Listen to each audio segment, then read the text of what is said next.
America ഇപ്പോൾ Indian കുടിയേറ്റക്കാരോട് കാണിച്ചുകൊണ്ടിരിക്കുന്നത് കാലിൽ വിലങ്ങ് വെച്ച് കൊണ്ടുവരിക, ഇതൊക്കെ ഒരു മനുഷ്യന്മാരോട് പെരുമാറുന്ന രീതിയാണോ അവരാ കാണിച്ചത്? ഇന്നത്തെ പത്രങ്ങളിലെല്ലാം വലിയ വാർത്തയാണല്ലേ. മനോരമ എഴുതിയിരിക്കുന്നത് ഭ്രാന്തെന്നാണ്, അപമാനഭാരവും ദീപിക, എന്നാൽ ഇന്ത്യ ലജ്ജിച്ചെന്നോ അങ്ങനെ മറ്റാണോ, ദേശാഭിമാനി അല്ലേ. 40 മണിക്കൂറൊക്കെ നിൽക്കട്ടെ, അതവിടെ നിൽക്കട്ടെ. അപ്പോൾ എല്ലാവർക്കും രാജ്യസ്നേഹം അങ്ങനെ വഴിഞ്ഞൊടുക്കുകയാണ്. എന്നിട്ട് ചില ആളുകൾ ഇപ്പോൾ സോഷ്യൽ മീഡിയയിലൊക്കെ പറയുന്നത്, പണ്ട് ഒരു പ്രധാനമന്ത്രി ഉണ്ടായിരുന്നു, പേര് ഇന്ദിരാഗാന്ധി. ഇന്ദിരാഗാന്ധി പാകിസ്ഥാനും ഇന്ത്യയും തമ്മിൽ യുദ്ധം ചെയ്തപ്പോൾ അമേരിക്കയുടെ 7ാം കപ്പൽപ്പട ഇന്ത്യക്ക് നേരെ വന്നു. അതിനെ ഇന്ദിരാഗാന്ധി തടഞ്ഞിട്ടു. അതാണ് ഇന്ദിരാഗാന്ധി. അങ്ങനെ ഒരു പ്രധാനമന്ത്രി ഇവിടെ ഉണ്ടായിരുന്നു. 7ാം കപ്പൽപ്പട വന്ന കഥ അറിയാമോ? അതാദ്യം ഒന്ന് പറയണം. 7ാം കപ്പൽപ്പട വന്നത് പാകിസ്ഥാനും ഇന്ത്യയും തമ്മിൽ യുദ്ധം നടക്കുന്നു, പാകിസ്ഥാൻ തോക്കുമെന്നായപ്പോൾ പാകിസ്ഥാനെ സഹായിക്കാൻ വേണ്ടി അമേരിക്കയുടെ 7th ഫ്ലീറ്റ് ഇന്ത്യക്ക് നേരെ വന്നു.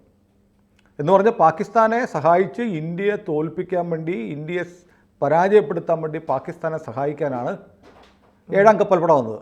അപ്പോൾ ഇന്ത്യയുടെ പ്രധാനമന്ത്രി ഇന്ദിരാഗാന്ധി ആയിരുന്നു. ഇന്ദിരാഗാന്ധി ഉടനെ അതിൻ്റെ മുന്നിൽ പോയി കൈയും കെട്ടിയിരുന്ന് 7ാം കപ്പൽപ്പട കയറി പോകരുതെന്ന് പറഞ്ഞു എന്നാണ് ഈ ആളുകൾ പറയുന്നത്. അങ്ങനെയൊന്നും അല്ല. ഇന്ന് ഇന്ത്യ വരണ്ടുപോയി. കാരണം അമേരിക്കയുടെ 7th ഫ്ലീറ്റ് വന്ന് പാകിസ്ഥാൻ്റെ കൂടെ തീർന്ന ഇന്ത്യയുടെ കഥ കഴിഞ്ഞു. ഇന്ത്യ അന്നത്തെ ഇന്ത്യൻ ആർമിയാണേ, ആലോചിക്കണം. അപ്പോൾ നമ്മളെന്താ ചെയ്യുന്നറിയോ, അമേരിക്കയുടെ ഏറ്റവും വലിയ ശത്രുവായിരുന്ന സോവിയറ്റ് യൂണിയനുമായി ബന്ധപ്പെട്ട്, അന്ന് സോവിയറ്റ് യൂണിയൻ USSRനോട് ബന്ധപ്പെട്ടു, USSRൻ്റെ സഹായം തേടി. നമ്മൾ നല്ല ബന്ധമായിരുന്നു. അങ്ങനെ USSR എന്ത് ചെയ്തറിയോ, വാൾഡിവോസ്റ്റോക്കിൽ ഉണ്ടായിരുന്ന അവരുടെ 11ാം കപ്പൽപ്പടയെ ഇങ്ങോട്ട് അയച്ചു.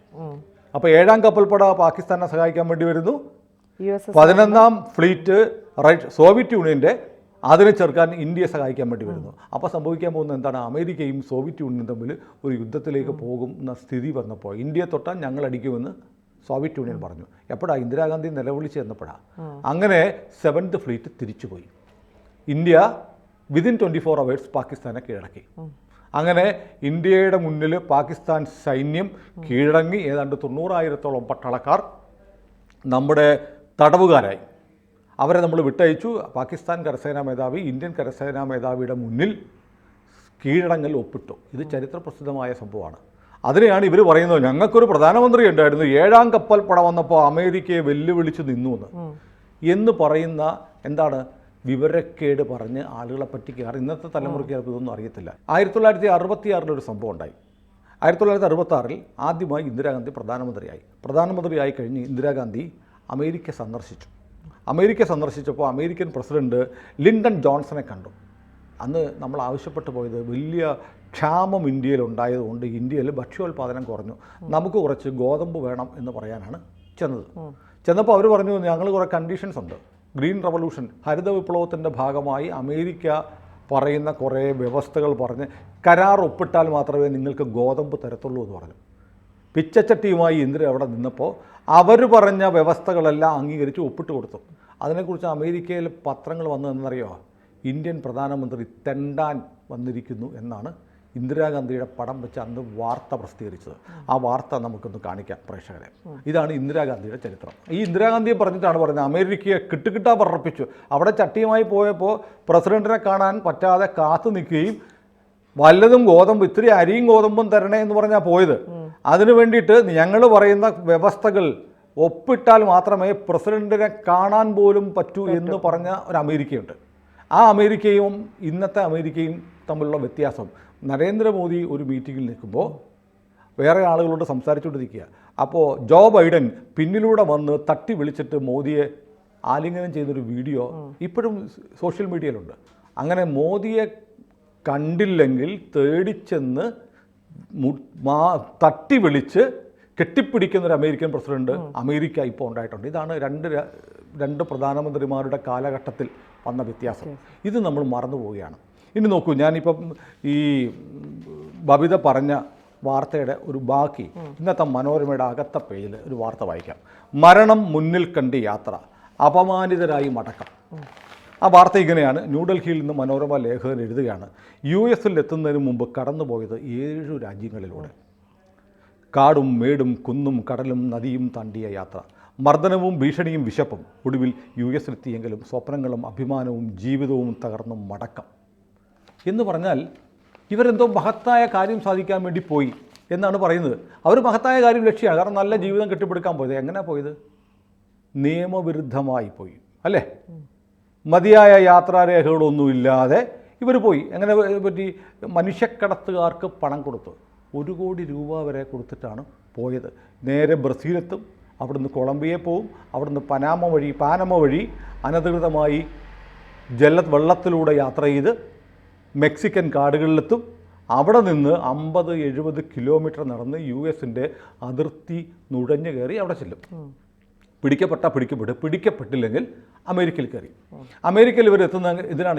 ഈ മനോരമ പറഞ്ഞ് ഇവരെന്തോ ഇന്ത്യക്ക് എന്തോ വലിയ നേട്ടം ഉണ്ടാക്കാൻ വേണ്ടി, നമ്മുടെ രാജ്യത്തിൻ്റെ അഭിമാനം നേടാൻ വേണ്ടി പോയിരിക്കുക എന്നവർ പറയുന്നത്. ഒന്ന് ആലോചിച്ച് നോക്കൂ. അവരെ പിടിച്ചാൽ ഇന്ത്യയുടെ പാസ്പോർട്ടുമായിട്ട് പോയിരിക്കുക. പാസ്പോർട്ട് കയ്യിലുണ്ട്. അവർ ഇന്ത്യയുടെ പാസ്പോർട്ടുമായിട്ട് വേറൊരു രാജ്യത്ത് അവിടെ കയറാനുള്ള പെർമിഷൻ, വിസ എന്ന് പറഞ്ഞാൽ എന്താണെന്നറിയാമോ? ഒരു രാജ്യം അവരുടെ രാജ്യത്തേക്ക് വരാൻ നമുക്ക് നൽകുന്ന അനുമതി പത്രമാണ് വിസ. ഇപ്പോൾ ദുബായിക്ക് പോകുന്നു, UAE-യുടെ വിസ കിട്ടിയെന്ന് പറഞ്ഞാൽ ബബിതയ്ക്ക് വിസ കിട്ടിയെന്ന ബബിത ഇങ്ങോട്ട് വന്നോ എന്ന് അവർ തരുന്ന അനുവാദമാണ് വിസ. അപ്പോൾ അമേരിക്കയുടെ വിസ ഇല്ലാതെ അമേരിക്ക കയറി എന്ന് പറഞ്ഞാൽ എന്താ അർത്ഥം? അനധികൃതമാണ്. നുഴഞ്ഞു കയറി. കയ്യിലുള്ള എന്താ? ഇന്ത്യൻ. അപ്പോൾ ഇന്ത്യക്കാരൻ നുഴഞ്ഞു കയറി. നമ്മുടെ വീട്ടിലേക്ക് നമ്മുടെ അനുവാദം കൂടാതെ ഒരുത്തം കയറിയാൽ നമ്മൾ എന്തോ ചെയ്യും? ഇറക്കി വിടും. ഇല്ല 4 അടി കൊടുക്കും അല്ലേ? നമുക്കതിനുള്ള അവകാശമുണ്ട്. കാരണം നമ്മുടെ പരമാധികാരമാണ് നമ്മുടെ വീട്. നമ്മുടെ വീട്ടിലേക്ക് ഒരുത്തൻ നുഴഞ്ഞു കയറിയാൽ അവരപ്പുറത്തെ വീട്ടിലെ ആധാർ കാർഡുണ്ട് അവൻ്റെ കയ്യിൽ. അപ്പോൾ ആ വീട്ടുകാർക്കും കൂടെ നാണക്കേടാണ്. അപ്പോൾ ഇന്ത്യൻ പാസ്പോർട്ടുമായി ഒരാൾ അമേരിക്കയിലിട്ട് വിസ ഇല്ലാതെ കയറിയാൽ ഇന്ത്യക്ക് നാണക്കേടാണ്. ഈ പോയ ആളുകൾ ഈ ത്യാഗം മുഴുവൻ സഹിച്ചങ്ങോട്ട് പോയത് ഇന്ത്യയെ അപമാനിക്കാൻ വേണ്ടിയിട്ടാണ്. നിയമവിരുദ്ധമായി ഇവരെന്തോ മഹത്തായ ലക്ഷ്യം, സ്വാതന്ത്ര്യ സമരത്തിൽ പങ്കെടുക്കാൻ പോയതുപോലെ മനോരമ എഴുതിയിരിക്കുന്നത്. അവർ നുഴഞ്ഞു കയറാൻ വ്യാജമായി അവിടെ പോയി താമസിക്കാൻ കയറിയതാണ്. ഇതിലൊരു ഒന്നാം തരം മറുപടി ശശി തരൂർ പറഞ്ഞിട്ടുണ്ട്. ഇത് പുതിയ കാര്യമൊന്നുമല്ല. ആ വീഡിയോ നമുക്ക് കാണിക്കാം. The Americans estimate there are 725,000 undocumented Indians who are eligible for deportation. And in the course of the last 4 years, they have arrested 170,000, almost 2 lakh. കഴിഞ്ഞ വർഷവും വേണ്ട 1,200 വരെ അയച്ചിട്ടുണ്ട്. ഇതുവരെ ആകെ 2009 മുതൽ 14,934 വരെ തിരിച്ചയച്ചിട്ടുണ്ട്. അമേരിക്കയിൽ 7.25 ലക്ഷം 7.25 അത്രയും 7.25 ലക്ഷം ഇന്ത്യക്കാർ നിയമവിരുദ്ധമായ രേഖകളില്ലാതെ താമസിക്കുന്നു എന്നാണ് പറയുന്നത്. ഇത് ഇന്ത്യക്ക് അഭിമാനമാണോ? അല്ല. അപ്പോൾ ഇവരിങ്ങനെ നുഴഞ്ഞു കയറി വ്യാജമായി ജലയാത്ര നടത്തി കാട്ടിക്കൂട്ടൊക്കെ പോയി സാഹസികമായിട്ടാണ് പോകുന്നത്. പക്ഷേ ആ പോക്ക് ഇന്ത്യക്ക് അഭിമാനം ഉണ്ടാക്കുന്നുണ്ടോ എന്നുള്ള ചോദ്യം പ്രസക്തമാണ്. ഇന്ത്യക്ക് അഭിമാനം ഉണ്ടാക്കുന്നില്ല. അപ്പം ഈ ശശി തരൂർ വീണ്ടും ആ വീഡിയോ പറയുന്നുണ്ട്. ഇപ്പോൾ ബംഗ്ലാദേശിൽ നിന്ന് ഇങ്ങോട്ട് കയറി വരുന്നു. അവന്മാരെ പിടിച്ച അമിത്ഷാ എന്ത് ചെയ്യും? പിടിച്ച് ജയിലിലിടും. ഇപ്പോൾ കേരളത്തിൽ നിന്ന് പിടിച്ചിട്ടുണ്ട് 10-35 വരെ. ആ പിടിച്ചിരിക്കുന്നത് ഇപ്പോൾ എവിടെയാണെന്നറിയോ? എറണാകുളത്ത് നിന്ന് മാത്രം 27 വരെ പിടിച്ചു. 27 പേരും ജയിലിലാണ്. നമ്മളെന്ത് ചെയ്യും? അവരെ അറസ്റ്റ് ചെയ്യും, ജയിൽ കോടതി കൊണ്ടുപോകുമ്പോൾ വിലങ്ങ് വെക്കും. ഇത് തന്നെ ഇന്ത്യ ചെയ്യും, ലോകത്തെല്ലായിടത്തും ചെയ്യും. ഇനി ഗൾഫ് രാജ്യങ്ങളിൽ, അറബി രാജ്യങ്ങളിലാണെങ്കിലോ പിടിച്ച് തലമുട്ടയടിക്കും, ചിലപ്പോൾ ചാട്ടവാറിനടിക്കും, ജയിലിലിടും, ശാപ്പാട് കൊടുക്കുമായിരിക്കും. എന്നിട്ട് തിരിച്ച് കയറ്റിവിടുന്ന എങ്ങനെ? ഒന്നെങ്കിൽ സ്വന്തം കാശെടുത്ത്, അല്ലെങ്കിൽ വീട്ടുകാർ കാശ് അയച്ചു വിടണം, അല്ലെങ്കിൽ മലയാളി സംഘടനകൾ പിരിവിട്ട് കയറ്റിയിടണം. ഇതല്ല. അമേരിക്ക വണ്ടിയെ കയറ്റി വിട്ടല്ലോ. അമേരിക്ക അവരുടെ വാഹനത്തിൽ കയറ്റി വിട്ടു. ഇനി സൈനിക വിമാനത്തിൽ വന്നിറക്കി. അമേരിക്കൻ വിമാനങ്ങൾ ഇവിടെ വരികയും പോവുകയും ചെയ്യുന്നുണ്ട്. സൈനിക വിമാനമല്ല ഏത് വിമാനവും ഇന്ത്യയിൽ വരുന്നതിന് മുമ്പ് ഇന്ത്യയുടെ അനുവാദം ചോദിക്കും. ഇന്ത്യ ഓക്കെ എന്ന് പറഞ്ഞാലേ വരത്തുള്ളൂ. അപ്പോൾ ഈ അമേരിക്കൻ സൈനിക വിമാനം ഇന്ത്യയിൽ ഇറങ്ങിയ വലിയ മഹാപരാധമാണോ? അല്ല. ഈ ഏതാനും മാസങ്ങൾക്ക് മുമ്പാണ് ഇന്ത്യയും അമേരിക്കയും കൂടെ ചേർന്നിട്ട് സംയുക്ത സൈനിക അഭ്യാസം നടത്തിയത്. അന്ന് എത്ര വിമാനങ്ങൾ വന്നിട്ടുണ്ട്? അപ്പോൾ അമേരിക്കൻ സൈനിക വിമാനങ്ങൾ വന്നത് അത്ര വലിയ കുഴപ്പമൊന്നുമല്ല. ഇനി നോക്കൂ, നമ്മൾ പറഞ്ഞില്ലേ 7.25 ലക്ഷം ഇന്ത്യക്കാർ അവിടെയുണ്ട് അനധികൃതമായി കയറിയവർ. അപ്പോൾ ഒരു സർട്ടിഫിക്കറ്റും ഒരു രേഖയും ഇല്ലാത്ത ഒരാൾ അമേരിക്കയിൽ എത്തിയിരിക്കട്ടെ, അയാൾക്ക് എവിടെ ജോലി കിട്ടും? സർക്കാർ ഓഫീസിൽ ജോലി കിട്ടുമോ? ഇല്ല. ഏതെങ്കിലും കൊള്ളാവുന്ന കമ്പനിയിൽ, ഇപ്പോൾ നമ്മൾ മൾട്ടിനാഷണൽ കമ്പനികളൊക്കെ ഉണ്ടല്ലോ, അമേരിക്കൻ ബേസ്ഡ് കമ്പനികളുണ്ട്, ആ കമ്പനികളിൽ ജോലി കയറാൻ പറ്റുമോ? ഇല്ല. കാരണം അവിടെ ചെല്ലുമ്പോൾ എവിടെ വിസ, എവിടെ നിങ്ങളുടെ പാസ്പോർട്ട്, എവിടെ വിസ, എവിടെ ഡോക്യുമെൻറ്റ്സ് ചോദിക്കുമ്പോൾ ഡോക്യുമെൻറ്റ്സ് ഉണ്ടോ കൊടുക്കാൻ? ഇല്ല. അപ്പോൾ അപ്പോൾ അമേരിക്കയിൽ കഴിയുന്ന ഈ 7.25 ലക്ഷം പേർ എന്ത് ജോലിയായിരിക്കും ചെയ്യുക? ഒന്നെങ്കിൽ വീട്ടു ജോലി, അല്ലെങ്കിൽ നമ്മുടെ ഇവിടുത്തെ പോലെ അമേരിക്കയിലും ഉണ്ട് തട്ടുകടകൾ, സ്ട്രീറ്റ് വെൻഡേഴ്സ് ഉണ്ട്, അവിടുത്തെ ജോലി. അല്ലെങ്കിൽ പിടിച്ചുപറി, മോഷണം, മയക്കുമരുന്ന് കടത്തൽ, ഡ്രഗ് കാർട്ടലുമായി ബന്ധപ്പെടുക, അങ്ങനെ ക്രൈം സിൻഡിക്കേറ്റുമായി ബന്ധപ്പെടുക. അതായത് നിയമാനുസൃതം രേഖകളില്ലാത്തതുകൊണ്ട് നിയമാനുസൃതം അർഹമായ ഒരു ജോലിയും കിട്ടുകയില്ല. വീട്ടുജോലി ചിലപ്പോൾ കിട്ടുമായിരിക്കും പലവരുമൊക്കെ. അപ്പം അപ്പോഴും അവരുടെ സ്പോൺസേഴ്സ് ചോദിക്കില്ല, അങ്ങനെ ഒരു അല്ല, സ്പോൺസർമാർ വേണ്ട അമേരിക്കയിൽ നിന്ന്. അതൊക്കെ ഇവിടെ സ്പോൺസർ വേണ്ട ഗൾഫ് രാജ്യങ്ങളാണ്. അവിടെ പോയി നമ്മൾ അപ്രോച്ച് ചെയ്യുന്നു. ഒരു വീട്ടിൽ ചിലപ്പോൾ അമേരിക്കക്കാരും കരുതും സാധാരണ ഒരു ദിവസം മണിക്കൂറിന് ഒരു ലീഗലി വന്ന ഒരാൾക്ക് ചിലപ്പം $15 കൊടുക്കണമായിട്ട്. ഇവന് പേപ്പറൊന്നും ഇല്ലാത്ത കാരണം ചിലപ്പോൾ $5 മതി. അവരുടെ എക്സ്പ്ലോയിറ്റേഷൻ അവിടെ നടക്കും, ചൂഷണം നടക്കും. ഏതായാലും അവർക്ക് നിയമാനുസൃതമായ ജോലി കിട്ടത്തില്ല. പിന്നെ എങ്ങനെ? അപ്പോൾ അവർ സ്വാഭാവികമായും കുറ്റകൃത്യങ്ങളിൽ ഏർപ്പെടാം, അനധികൃതമായ തട്ടുകടകൾ പോലെയുള്ള തെരുവ് ജോലികളിൽ ഏർപ്പെടാം, ക്രൈമിൽ ഏർപ്പെടാം, മയക്കുമരുന്ന് ഡ്രഗ് കാർട്ടലുമായി ബന്ധപ്പെടുന്ന ഒരുപാട് പേരുണ്ട്. ഇപ്പോൾ കയറ്റി അയച്ചിരിക്കുന്ന ആളുകൾ എങ്ങനെയാണെന്നറിയോ? ഇപ്പോൾ ട്രംപ് വന്ന ഉടനെ ആദ്യം കണ്ട 150 പേരെയോ 200 പേരെയോ പിടിച്ച് കയറ്റിവിട്ടതല്ല. ഇതൊരു പ്രോസസ്സാണ്. അതായത് അമേരിക്കയിലെ എമിഗ്രേഷൻ ഡിപ്പാർട്ട്മെൻറ്റ് ഐസ് എന്ന് പറയുക, ICE ആണ് ഇത് കണ്ടെത്തുന്നത്. കസ്റ്റംസ് ആൻഡ് എമിഗ്രേഷൻ കണ്ടെത്തും. അവർ കണ്ടെത്തി രേഖകൾ പരിശോധിച്ച് ഒരു പ്രോസസ്സാണ്. രേഖകൾ പരിശോധിച്ചിട്ട് ഇയാൾക്ക് വാലിഡ് രേഖകളില്ലെങ്കിൽ ഇയാളെ ജസ്റ്റിസ് ഡിപ്പാർട്ട്മെൻറ്റിലേക്ക് വിടും. ജസ്റ്റിസ് ഡിപ്പാർട്ട്മെൻറ്റ് എന്ന് പറഞ്ഞാൽ കോടതികളാണ്. കോടതികളിൽ കൊണ്ടുപോയി ഇയാൾക്ക് എന്ത് ചെയ്യാം? ഈ പറഞ്ഞ ആൾക്ക് എന്നെ കയറ്റി വിടരുത്, എൻ്റെ ഡോക്യുമെൻറ്റ്സ് ഉണ്ടെന്ന് പറയാം. പക്ഷേ കോടതി പരിശോധിക്കും, നിനക്ക് ഡോക്യുമെൻറ്റ്സ് ഇല്ല, അതുകൊണ്ട് നിന്നെ ഡിപ്പോർട്ട് ചെയ്യാൻ കോടതി ഉത്തരവിടും. അല്ല ട്രംപ് 50 പേരെ പിടിച്ചുകൊണ്ട് വാടാ എന്ന് പറഞ്ഞാൽ ഉടനെ അമേരിക്കൻ പോലീസും പട്ടാളം ഇറങ്ങി 50 പേരെ ഇന്ത്യക്കാരെ പിടിക്കുന്നു, നേരെ വണ്ടിയെ കയറ്റി വിടലല്ല. അങ്ങനെ ആളുകളെ കണ്ടെത്തുന്നു. അവർക്ക് വേണേൽ അപ്പീൽ പ്രൊവിഷനുണ്ട്. പക്ഷെ അപ്പീൽ കൊടുക്കണമെങ്കിൽ ഡോക്യുമെൻ്റ് വേണ്ടേ? ഒരു രേഖയും ഇല്ലാത്ത ആളുകൾ. ജയശങ്കർ പറഞ്ഞിട്ടുണ്ട്, ഈ കയറ്റി വിട്ടവരിൽ ഒരൊറ്റ ആൾ പോലും ഇന്ത്യൻ എംബസിയുടെ സഹായം തേടിയില്ല. ഇന്ത്യൻ എംബസിയുടെ സഹായം തേടണമെങ്കിൽ എപ്പോഴാണ് തേടാൻ പറ്റുക? ഈ വന്നവരെക്കുറിച്ചുള്ള വിവരങ്ങൾ ഇന്ത്യൻ എംബസിയിൽ കാണണം. കാരണം ഇന്ത്യൻ എംബസിക്ക് അറിയില്ല ഇവർ വന്നത്. കാരണം ഇവർ ത്രൂ ഇന്ത്യൻ എംബസി വഴിയല്ല വന്നിരിക്കുന്നത്. അതുകൊണ്ട് നമ്മളോട് ചോദിക്കുക, രാജശേഖരൻ പിള്ള, തോമസ് ആൻ്റണി, അബ്ദുള്ള കുട്ടി 3 പേര് വന്നിട്ടുണ്ട്. ഇന്ത്യൻ എംബസി അവരുടെ അഡ്രസ്സ് ഇതാണ്, നിങ്ങൾക്ക് അറിയാമെന്ന് വെച്ചാൽ ഇന്ത്യൻ എംബസി വായി വിളിച്ചിരിക്കും. കാരണം ഇന്ത്യൻ എംബസിക്ക് ഇവർ വന്നതായി രേഖകളില്ല. അപ്പോൾ അതുകൊണ്ട് ഇവർക്ക് ഇന്ത്യൻ എംബസി സമീപിക്കാൻ പറ്റുമോ? ഇല്ല. ഈ വന്നവരിൽ ഒരൊറ്റയാളും ഇന്ത്യൻ എംബസി പോയില്ല. ജയശങ്കർ വിദേശകാര്യമന്ത്രി പറഞ്ഞു. കാരണം അവർക്കറിയാം ഇന്ത്യൻ എംബസിക്ക് അവരുടെ വേറെ ബോട്ട്സ് അറിയില്ല. കാരണം അവർ നൂണ്ട് കയറി വന്നവരാണ്. അപ്പോൾ നൂണ്ട് കയറി വന്ന ആളുകളെ ഈ കോടതി വഴി പോയി കോടതി പറഞ്ഞു നിങ്ങളെ ഡീപ്പോർട്ട് ചെയ്യാൻ പറഞ്ഞു. അങ്ങനെയാണ് ട്രംപ് അയക്കുന്നത്. ഇപ്പം 7.25 ലക്ഷം പേരുള്ളവരിൽ 200 പേരല്ലേ വന്നുള്ളൂ. 18,000 പേരെ ഐഡൻറ്റിഫൈ ചെയ്തിട്ട് 18,000 പേരെയും കയറ്റി അയക്കും. അയക്കരുതെന്ന് നമുക്ക് പറയാൻ പറ്റുമോ? അയച്ചേ പറ്റുള്ളൂ. ഇത് ലോകത്തെ എല്ലാ രാജ്യങ്ങളും ചെയ്യുന്നു, ഇന്ത്യക്കാരനെ മാത്രമല്ല. ഇനി അങ്ങനെ അമേരിക്ക പോലെയുള്ള രാജ്യത്ത് ഇങ്ങനെ ഏത് രാജ്യത്ത്, നമ്മുടെ രാജ്യത്തും ബംഗ്ലാദേശിയെ പിടിച്ചാൽ എന്താ ചെയ്യുന്നത്? നമ്മൾ അറസ്റ്റ് ചെയ്യും, അവനെ റിമാൻഡ് ചെയ്യും, അവനെ വിലങ്ങ് വെക്കും, അവനൊക്കെ എന്ത് പറ്റി അവനെ കൊണ്ടുപോകുന്ന വഴിക്കും അവനെ വിലങ്ങ് വെച്ച് തന്നെ കൊണ്ടുപോകും. വിലങ്ങ് വെച്ച് കൊണ്ടുപോയി അതിർത്തി കൊണ്ടുപോയിട്ട് തട്ടി അപ്പുറത്തേക്ക് ഇടും. ഇതാണ് നമ്മളും ചെയ്യുന്നത്. അതുതന്നെ അമേരിക്കയും ചെയ്യുന്നു. അവരുടെ പ്രോട്ടോക്കോളാണ്. അപ്പം ഒരു 100-200 പേര് ഒരു വിമാനത്തിൽ വരികയാണ്. വിമാനത്തിൽ വരുന്ന ആളുകൾക്ക് വിലങ്ങൊന്നും ഇല്ലാതിട്ടാൽ അവർ ആ വിമാനത്തിൽ വെച്ചൊരു കശപശ ഉണ്ടാക്കി എന്ത് സംഭവിക്കും? കാരണം അവരെ സംബന്ധിച്ച് ഇപ്പോൾ 1 കോടി രൂപയോളം മുടക്കി അമേരിക്കയിൽ പോയി ഒരു ജീവിതം കെട്ടിപ്പടുക്കാമെന്ന് പറഞ്ഞ് അതിസാഹസികമായി, മനോരമ പറഞ്ഞ പോലെ അതിസാഹസികമായി യാത്ര ചെയ്ത് അവിടെ ചെന്നതാണ് ആണല്ലോ. ആ ജീവിതം നഷ്ടപ്പെട്ടു എന്ന് വരുമ്പോൾ ഇവർ എന്തൊക്കെ കാട്ടിക്കൂട്ടിയെന്ന് വരാം വിമാനത്തിൽ, അല്ലേ? അപ്പോൾ ആകാശത്തൂടെ പറക്കുന്ന, കരയിൽ വെച്ച് പറഞ്ഞ പോലെ അവിടെ ബ്രേക്ക് ഇട്ട് വണ്ടി നിർത്താനൊന്നും പറ്റൂല. അപ്പോൾ ഇത് ഹാൻഡ് കഫ് ഇടും. അതങ്ങനെയാണ്. നമ്മളിപ്പോൾ പ്രതിയെ അറസ്റ്റ് ചെയ്തുകൊണ്ട് കോടതി കൊണ്ടുപോകുമ്പോൾ പോകുന്ന വഴിക്ക് ഹാൻഡ് കഫ് ഇട്ടില്ലേ? ബസ്സേ KSRTC ബസ്സേ ചില പ്രതികളെ കൊണ്ടുവന്ന് കണ്ടിട്ടില്ലേ? പോക്കറ്റടി കേസിലെയും കള്ളന്മാരെയൊക്കെ ചെങ്ങലയിട്ടാണ് കൊണ്ടുപോകുന്നത്. ചെങ്ങലയിട്ട് ഇവർ ഓടിപ്പോയാൽ എന്ത് ചെയ്യും? ഇവർ വിമാനത്തിൽ വെച്ച് അലമുണ്ടാക്കി എന്ത് ചെയ്യും? ഇതൊക്കെ സ്വാഭാവികമായും സാധാരണഗതിയിൽ നടക്കുന്നതുമാണ്.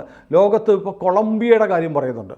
കൊളംബിയയിലേക്ക് ഇങ്ങനെ മിലിറ്ററി വിമാനത്തിൽ കയറ്റി വിട്ടപ്പോൾ കൊളംബിയ പറഞ്ഞു ഇങ്ങോട്ട് അയക്കാൻ പറ്റില്ല എന്ന് പറഞ്ഞു. ശരിയാ പറഞ്ഞു. അപ്പോൾ ട്രംപ് എന്ത് ചെയ്യുന്നറിയോ? നാളെ മുതൽ നിൻ്റെ സാധനത്തിനൊക്കെ 25% ടാക്സ് കൂടുതലാണെന്ന് ഓർഡർ ഇട്ടപ്പോൾ കൊളംബിയൻ പ്രസിഡന്റ് പറഞ്ഞു മാപ്പ് ട്രംപേ, അവരെ വീണ്ടും ഇങ്ങോട്ട് അയക്കെന്ന് പറഞ്ഞു. അപ്പോൾ ട്രംപ് പറഞ്ഞു പോയി പണി നോക്കടാ, എൻ്റെ വിമാനം ഒന്ന് പറഞ്ഞതാണ്, ഇനി വേണമെങ്കിൽ നീ നിൻ്റെ വിമാനം അയച്ചു കൊണ്ടുപോകുന്നു പറഞ്ഞു. അങ്ങനെയാണ് കൊളംബിയ വീണ്ടും വിമാനം അയച്ച് അവരെ കൊണ്ടുവന്നത്. അല്ലാതെ അമേരിക്കൻ വിമാനം ഞങ്ങളുടെ മണ്ണിലേക്ക് ആകാശത്തേക്ക് വരാൻ പാടില്ല, ഞങ്ങളുടെ മണ്ണിൽ ഇറങ്ങാൻ പാടില്ല എന്ന് പറഞ്ഞുകൊണ്ടല്ല. ആദ്യമേ ഒന്നും മുഷ്ക് കാണിച്ചു, അവരെ ഒന്നും ഞങ്ങൾ സ്വീകരിക്കില്ല എന്ന് പറഞ്ഞു. വിമാനം ഇറങ്ങാൻ പറ്റില്ലെന്നല്ല കൊളംബിയൻ പ്രസിഡന്റ് പറഞ്ഞത്, ഞങ്ങൾ ഇവരെ സ്വീകരിക്കില്ല എന്ന് പറഞ്ഞു. സ്വീകരിക്കില്ല എന്ന് പറഞ്ഞാൽ എന്താ? അമേരിക്ക കൊണ്ടുപോയി അവനെ ജയിലിലിടും, ഗുവാണ്ടനാമോയിലേക്ക് മാറ്റും. ക്യൂബയിലുള്ള ലോകത്തിലെ ഏറ്റവും ഭീകരമായ ജയിലറിയായ 30,000 കിടക്കുകൾ അധികമായി അവിടെ ഉണ്ടാക്കാൻ പോകുന്ന ട്രംപ് പറഞ്ഞ് അവിടെ പോയി തട്ടിയാൽ അവൻ ഇനി ജീവിതകാലത്ത് പുറലോകം കാണത്തില്ല, ഡെഡ് ബോഡി ആയിട്ട് അവിടെ കുഴിച്ചിടത്തേ ഉള്ളൂ. അവിടേക്ക് മാറ്റും. അത് മനസ്സിലായപ്പോഴാണ് കൊളംബിയൻ പ്രസിഡന്റ് വീണ്ടും പറഞ്ഞത് വീണ്ടും ഒന്നുകൂടെ അയക്കാമോ? എന്നാൽ പറ്റൂല എന്ന് പറഞ്ഞു. നിൻ്റെ വിമാനം അയച്ച് നീ കൊണ്ടുപോകുമെന്ന് പറഞ്ഞു. ഇന്ത്യ പറയണമായിരുന്നോ? ഇന്ത്യ പറയണമായിരുന്നോ ഞങ്ങൾ സ്വീകരിക്കത്തില്ല? എങ്കിൽ ഇതിൻ്റെ അപ്പുറത്തെ ബഹളമായിരുന്നു. അമേരിക്ക ഡീപ്പോർട്ട് ചെയ്ത ആളുകളെ സ്വീകരിക്കത്തില്ല ഇന്ത്യ പറഞ്ഞാൽ ഇന്ത്യക്കാരെ കുരുതി കൊടുത്ത നരേന്ദ്ര മോദി ഫാസിസ്റ്റ് എന്ന് പറയും. ഇതിൻ്റെ പ്രശ്നം എന്നറിയോ? ട്രംപും മോദിയും തമ്മിൽ നല്ല രണ്ട് പ്രശ്നങ്ങളാണ്. ട്രംപും മോദിയും തമ്മിൽ നല്ല ബന്ധമുണ്ട്. ഈ ബന്ധം ഒന്ന് വഷളാവണം. ട്രംപും മോദിയും തമ്മിൽ അടുത്ത ദിവസം കാണാൻ പോവാം. അടുത്ത ദിവസം കണ്ടുമുട്ടുമ്പോഴത്തേക്ക് അതിനു മുമ്പ് വലിയൊരു ക്യാമ്പയിൻ ഉണ്ടാക്കി, ഇന്ത്യയെ അസ്വസ്ഥത ഉണ്ടാക്കി, അത് വലിയ വാർത്തയായി അമേരിക്കയുടെയും ശ്രദ്ധയിൽപ്പെട്ട് ഇന്ത്യ അമേരിക്ക ബന്ധം വഷളാക്കി ഇന്ത്യയുമായി അമേരിക്കയ്ക്ക് നല്ല ബന്ധം ഉണ്ടാവരുത്. അതായത് ആങ്ങളെ ചെത്താലും നാത്തൂൻ്റെ കണ്ണീര് കാണണം. അതൊന്ന്. രണ്ടാമത്തെ കാര്യം, യഥാർത്ഥ പ്രശ്നം അതൊന്നുമല്ല. ഇന്ത്യയിൽ ഓപ്പറേഷൻ പ്രഗത് എന്ന പേരിൽ ഇന്ത്യ ഒരു ഭയങ്കര ഡ്രാസ്റ്റിക്കായിട്ട് അനധികൃത നുഴഞ്ഞുകയറ്റക്കാരെ പുറത്താക്കാനുള്ള നടപടി തുടങ്ങിയിട്ടുണ്ട്. അപ്പോൾ ആരെ പുറത്താക്കാൻ പോകുന്നത്? 10 കോടി ബംഗ്ലാദേശികൾ ഇന്ത്യയിലുണ്ടെന്നാണ് പറഞ്ഞത്. 10 കോടി ബംഗ്ലാദേശികൾ എന്ന് പറഞ്ഞാൽ ഒന്ന് ആലോചിച്ച് നോക്കുക. അവരിവിടെ വന്നിട്ട് നമ്മുടെ വിഭവങ്ങൾ ഉപയോഗിക്കുകയാണ്. നമ്മുടെ ആളുകൾക്ക് കിട്ടേണ്ട ജോലിയാണ് അവർ തട്ടിയെടുക്കുന്നത്. നമ്മുടെ രാജ്യത്ത് കിട്ടേണ്ട പണമാണ് ഇവൻ ബംഗ്ലാദേശിലേക്ക് കടത്തുന്നത്. ഇന്ന് ഇന്ത്യൻ എക്സ്പ്രസ്സിലൊരു വാർത്തയുണ്ട്. എങ്ങനെയാണ് ഈ ഇവിടെ കേരളത്തിലുള്ള ബംഗ്ലാദേശികൾ ബംഗ്ലാദേശിലേക്ക് പണം അയക്കുന്ന ഹവാല വഴിയാണ്. ഹവാല വഴി ഇവർ ബംഗാളിലുള്ള ഏജൻറ്റിൻ്റെ അക്കൗണ്ടിലേക്ക് പൈസ ഇട്ട് കൊടുക്കും. ഇവർക്ക് ബാങ്ക് അക്കൗണ്ട് എടുക്കത്തില്ല. ബാങ്ക് അക്കൗണ്ട് കൊടുക്കണമെങ്കിൽ ബാങ്കിൽ ഡോക്യുമെൻ്റ് കൊടുക്കണ്ടേ. ഡോക്യുമെൻ്റ് പരിശോധിക്കുമ്പോൾ ഒറിജിനൽ അല്ലെന്ന് കണ്ട് പിടിക്കപ്പെടാൻ സാധ്യതയുണ്ട്. അതുകൊണ്ട് ഇവരൊരിക്കലും ചെയ്യത്തില്ല. ആരെയെങ്കിലും കൊണ്ട്, ഇപ്പം ഞാൻ ബംഗ്ലാദേശിയാന്നിരിക്കട്ടെ, ഞാൻ ബാങ്ക് അക്കൗണ്ട് തുറക്കത്തില്ല. ഞാനൊരു ബബിതയോട് പറയും, ബബിത ഒരു കാര്യം ചെയ്യുമോ, എൻ്റെ ഒരു 10,000 രൂപയുണ്ട്, ബംഗ്ലാദേശിലെ ഒരു അക്കൗണ്ടിലേക്ക് ഇട്ട് കൊടുക്കണം. എങ്ങനെ ഇടും? അത് CDM ഇല്ലേ, CDMA പോയാൽ ക്യാഷ് ഡെപ്പോസിറ്റ് മെഷീൻ, അതിൽ പോയാൽ ബബിതയുടെ കാർഡ് ഇട്ടിട്ടുണ്ട്. ബബിതയെ കൊണ്ട് ബംഗ്ലാദേശിലെ പശ്ചിമ ബംഗാളിലെ ഒരാൾക്ക് ഈ പണം അയപ്പിക്കും. പശ്ചിമ ബംഗാളിൽ കിട്ടിയ അയാൾ അവിടുന്ന് ഹവാല വഴി അതിർത്തി കടത്തി പണം കൊടുക്കും. ഇങ്ങനെയാണ് ബംഗ്ലാദേശിലേക്ക് പണം കൊണ്ടുപോകുന്നത്. ഇതിന് TT എന്നാണ് വിളിക്കുന്നത് എന്ന് പറഞ്ഞൊരു റിപ്പോർട്ട് കൊച്ചിയിൽ നടക്കുന്ന സംഭവം ഇങ്ങനെയാണ് എന്ന് പറഞ്ഞ് ഇന്നത്തെ ഇന്ത്യൻ എക്സ്പ്രസ്സിൽ വന്നിട്ടുണ്ട്. അപ്പോൾ നമ്മുടെ രാജ്യത്തെ വിഭവങ്ങൾ ഉപയോഗിച്ച് 10 കോടി ആളുകൾ ഇവിടെ കഴിയുകയാണ്. നമുക്ക് അവർ കവർന്നെടുക്കുന്ന നമ്മുടെ തൊഴിൽ സമയമാണ്, നമ്മുടെ അധ്വാനമാണ്, നമ്മുടെ പണമാണ്. ഇവിടെ സർക്കുലേറ്റ് ചെയ്യേണ്ട പണമാണ് എവിടേക്ക് പോകുന്നത്? ബംഗ്ലാദേശിലേക്ക് പോകുന്നത്. ഇപ്പോൾ ആസാമിലൊരു സംഭവമുണ്ട്. ആസാമിൽ ഇതുപോലെ ഇല്ലീഗലായിട്ടുള്ള അനധികൃതമായി ഇങ്ങോട്ട് കടന്നു കയറിയ ബംഗ്ലാദേശികളെ പിടിച്ച് ജയിലിട്ടിട്ടുണ്ട്. കേരളത്തിൽ ഇപ്പോൾ റിമാൻഡ് ചെയ്ത് ജയിലിട്ടിരിക്കുന്ന പോലെ. പക്ഷേ കുറേ നാളായി, വർഷങ്ങളായിട്ട് കിടക്കുക. അപ്പോൾ സുപ്രീം കോടതി ചോദിച്ചു, ഇതെന്തൊരു മര്യാദ, നിങ്ങൾ അവരെ പിടിച്ച് ജയിലിടുന്നതിനാണ്? അവർ കുറ്റം ചെയ്തു, അതിനുള്ള ശിക്ഷയുണ്ട്. ഓരോ നുഴഞ്ഞു കയറി വരുന്നതിന് ഇത്ര വർഷത്തെ ശിക്ഷ എന്നുള്ള ശിക്ഷയുണ്ട്. അത് കഴിഞ്ഞില്ലേ? അത് കഴിഞ്ഞിട്ടും എന്താ വിടാത്തത്? നിങ്ങൾ ഉടനെ ഇവരെ അപ്പുറത്തോട്ട് കടത്തിവിട്, ബംഗ്ലാദേശിലേക്ക് വിടൂ എന്ന് സുപ്രീം കോടതി പറയുന്നു. അപ്പം നമ്മുടെ രാജ്യത്തും നമ്മൾ ഇതൊക്കെ തന്നെയാണ് ചെയ്യുന്നത്. ലോകത്തെല്ലായിടത്തും ഇതാണ് ചെയ്യുന്നത്. ഇപ്പോൾ ഗൾഫ് രാജ്യങ്ങളിൽ പറഞ്ഞാൽ ഉടനെ നമ്മൾ പൊതുമാപ്പെന്ന് പറയും. എന്ത് പൊതുമാപ്പ്? അവിടെ വിസ ഇല്ലാതെ താമസിച്ചാൽ അവർ പിടിച്ച് ജയിലിടും. അപ്പം അവിടുത്തെ ജയിലെന്ന് പറഞ്ഞാൽ അത് ഞമ്മൻ്റെ ജയിലാണ്. അതുകൊണ്ട് കുഴപ്പമില്ല, പരാതി പറയത്തില്ല. അന്നം തരുന്ന നാടാണല്ലോ. അന്നം തരുന്നു. ഇപ്പോൾ ട്രംപിനോട് ഇപ്പോൾ വലിയ ദേഷ്യമാണ്. കാരണം ട്രംപ് പലസ്തീൻ്റെ കാര്യത്തിൽ എടുക്കുന്ന നിലപാട്, പലസ്തീൻ ഇനി വേണ്ട, ഗസ ഇനി വേണ്ട, ഗസ ഞാൻ ഇങ്ങോട്ട് എടുക്കുകയാണ്, എനിക്കിപ്പോൾ ഞാൻ പട്ടാളത്തെ വിടും എന്നൊക്കെ ട്രംപ് പറഞ്ഞാൽ, അപ്പോൾ വേണമെങ്കിൽ പലസ്തീനികൾ മുഴുവൻ നാട് വിട്ടു പൊക്കോട്ടെ എന്നൊക്കെ പറയുന്നതുകൊണ്ട് ട്രംപിനോടുള്ളൊരു വിരോധം, മോദിയോട് പണ്ടേ ഉള്ള ഇഷ്ടക്കേട്, ഇതെല്ലാം കൂടെ കണക്ട് ചെയ്തിട്ട് എന്തോ ഇന്ത്യക്കാരൻ, പാവപ്പെട്ട ഇന്ത്യക്കാർക്ക് എന്തോ വലിയ അപകടം വന്നപ്പോൾ അമേരിക്ക സഹായിച്ചില്ല, മോദി അവരെ സഹായിക്കണമെന്ന് പറഞ്ഞില്ല എന്നൊരു ടെമ്പോ ഉണ്ടാക്കാൻ വേണ്ടി വ്യാജമായി കൊടുക്കുന്ന വാർത്തയാണ്. ഇവർ നിയമവിരുദ്ധമായി അവിടേക്ക് പോയതാണ്. നിയമവിരുദ്ധമായി യാത്രാരേഖകളില്ലാതെ, വിസ ഇല്ലാതെ ഇന്ത്യയിൽ വന്നാലും അമേരിക്കയിൽ വന്നാലും ലോകത്തെവിടെ ചെന്നാലും കുറ്റമാണ്. അത് ക്രൈമാണ്. ആ രാജ്യത്തെ നിയമപ്രകാരം ക്രൈം കേസിലെ പ്രതികളെ, കുറ്റവാളികളെ എങ്ങനെ കൈകാര്യം ചെയ്യണമെന്ന് ഓരോ രാജ്യത്തും നിയമമുണ്ട്. അതിനവർ വിലങ്ങ് വെക്കും, ജയിലിലടയ്ക്കും. ഇന്ത്യയും ജയിലിലടയ്ക്കുന്നുണ്ട്, എറണാകുളത്തും ജയിലിലടയ്ക്കുന്നുണ്ട്, തിരുവനന്തപുരത്തും ജയിലിലടയ്ക്കുന്നുണ്ട്, കോഴിക്കോട് പിടിച്ചാലും ജയിലിലടയ്ക്കും, മലപ്പുറത്ത് പിടിച്ചാലും ജയിലിലടയ്ക്കും, അതുപോലെ അമേരിക്ക പിടിച്ചാലും ജയിലിലടയ്ക്കും, ചെങ്ങലയിടും, കൈവിലങ്ങ് വെക്കും, കയറ്റി നാട് കടത്തും. ഇത് സ്വാഭാവികമാണ്. അതല്ലാതെ ഇവരാരും സ്വാതന്ത്ര്യ സമരത്തിന് വേണ്ടിയോ ഇന്ത്യൻ സമ്പദ്ഘടനയെ സഹായിക്കാനോ വേണ്ടി പോയതല്ല. ഇന്ത്യയെ അപമാനിക്കാൻ പോയവരാണ്. കാരണം ഇന്ത്യൻ പാസ്പോർട്ടുമായി മറ്റൊരു രാജ്യത്ത് നുഴഞ്ഞു കയറിയാൽ അതിൻ്റെ ഇന്ത്യക്കാരൻ വന്നു എന്നേ പറയത്തുള്ളൂ. നമ്മൾ ഈ ട്രെയിനിൽ ടിക്കറ്റ് എടുക്കാതെ കയറും അല്ലേ? ഞാനിപ്പോൾ ടിക്കറ്റ് എടുക്കാതെ കയറിയാലും പറയുന്നതെന്നറിയാം, കള്ളവണ്ടി കയറിയെന്ന്. വണ്ടി എന്ത് കള്ളത്തന്നെ ചെയ്തു? ഞാനല്ലേ ചെയ്തത്. അത് പേര് ദോഷം ആർക്ക്? വണ്ടിക്ക്. കള്ളവണ്ടി കയറിപ്പോയെന്നല്ലേ പറയുന്നത്. ഈ പണ്ടാരണ്ട് പറഞ്ഞല്ലേ, സുഖിയനില്ലേ നമ്മൾ കഴിക്കുന്ന സുഖിയൻ. പേരെന്താ സുഖിയൻ. എണ്ണ കിടന്ന് കരിഞ്ഞ് മുരിഞ്ഞു വരുന്ന സാധനത്തിന്, അത്രയും ചൂട് സഹിച്ച ആ സാധനത്തിന് സുഖിയൻ എന്ന് പേരിടുന്നു എന്ന് പറയുന്ന പോലെ ഇവർ സുഖിക്കാൻ പോയവരാണ്. സുഖിക്കാൻ പോയതിൻ്റെ പേര് ദോഷം ആർക്കാ? ഇന്ത്യക്ക്. ഇന്ത്യക്കാരൻ നുഴഞ്ഞു കയറിയുന്ന 7.5 ലക്ഷം ഇന്ത്യക്കാരൻ നുഴഞ്ഞു കയറി വന്നിരിക്കുന്നു. ഇന്ത്യക്കാർ ഇത്ര വൃത്തികെട്ടവരാണെന്നാണ് അമേരിക്കക്കാരൻ്റെ ഇംപ്രഷൻ. അപ്പോൾ അമേരിക്ക പിടിക്കും. അമേരിക്കയല്ല, ലോകത്തെ ഏത് രാജ്യവും പിടിക്കും, തിരിച്ചയക്കും. അതിന് ഇവിടുത്തെ പത്രങ്ങൾ കിടന്ന് നിലവിളിച്ചിട്ട് ഒരു കാര്യമില്ല. ഇവരുടെ രോഗം വേറെയാണ്. നേരത്തെ പറഞ്ഞാൽ മോദി വിരോധം, ട്രംപ് വിരോധം, അതോടൊപ്പം തന്നെ ഹിഡൻ അജണ്ട എന്ന് പറയുന്നത് ഇവിടുത്തെ നുഴഞ്ഞുകയറ്റക്കാരായ റോഹിംഗ്യൻ മുസ്ലിംസിനെ, ബംഗ്ലാദേശി മുസ്ലിംസിനെ ഇന്ത്യ തിരിച്ചയക്കരുത്, അതിനു വേണ്ടി ഉണ്ടാക്കുന്ന ഒരു നാടകമാണിത്. കൂടുതൽ വാർത്തകളും വിശേഷങ്ങളും നിങ്ങളിലേക്ക് എത്താൻ ABC മലയാളം സബ്സ്ക്രൈബ് ചെയ്യുക, ബെൽ ബട്ടണും അമർത്തുക.